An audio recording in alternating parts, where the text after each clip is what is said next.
For me, blending custom dubbings is one of the most rewarding aspects of fly tying. Here, I'm going to make a simple blend that mixes natural colored rabbit fur with shorter, stiffer guard hairs found on the ears of a natural colored hare's mask. A good pair of scissors, a shallow container to catch the clippings, and a coffee grinder are all the tools you need to get started.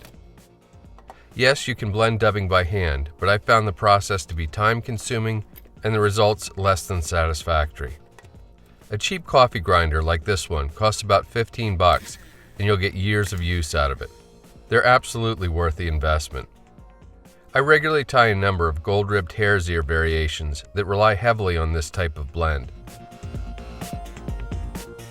The rabbit fur is easy to dub, while the guard hairs, which are next to impossible to dub on their own, pick out really well to imitate legs and add motion. Because of their length and coloration, the guard hairs on a hare's ear are what I consider to be the most prime material. Starting at the tips of the ears, snip the hair all the way down to the hide with a sharp pair of scissors, collecting the guard hairs in the tray as you go. It really doesn't take long to clear cut an entire ear, and you should be left with about this much material. As you can see, there's a little bit of fluffy stuff underneath, but most of it is comprised of stiff, multicolored guard hairs. Regular rabbit's fur is just a fantastic dubbing material. Just to ballpark things, about a 1-inch square clump pulled from a dubbing packet and mixed with the guard hairs from one ear generally makes for a pretty good blend. Get hold of both parts and drop them into the grinder. A few pulses is usually all it takes to blend them together.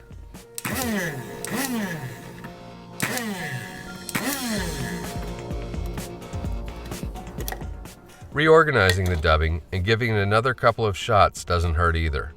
The coffee grinder mixes way more than it chops.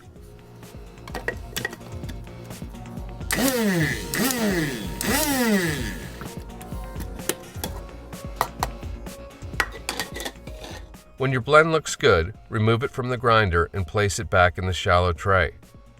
You can usually tell just by feel if it's going to dub well, and visually if you have enough guard hairs. Before you package it up though, it's a good idea to form a real quick test dubbing noodle.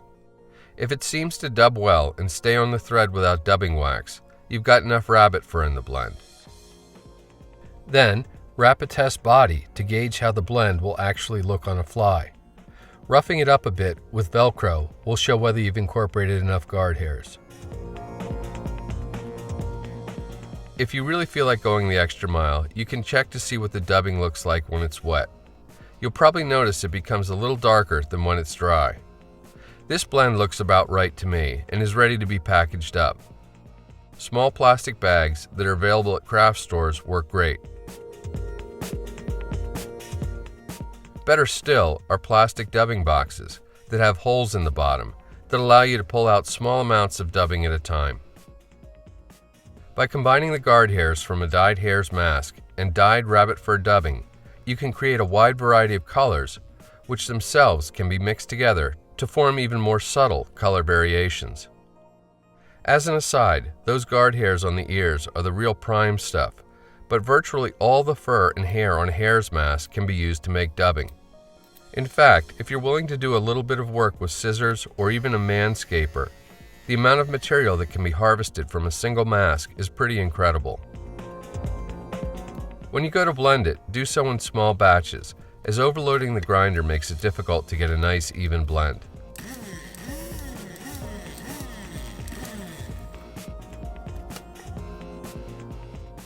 A hare's mask may be one of the best dubbing values there is. I found I can get anywhere from 6 to 8 standard-sized dubbing packets from a single mask. This is obviously a very simple dubbing blend, but it's one that works well and is a good first step to set you on the path of making your own custom dubbing blends.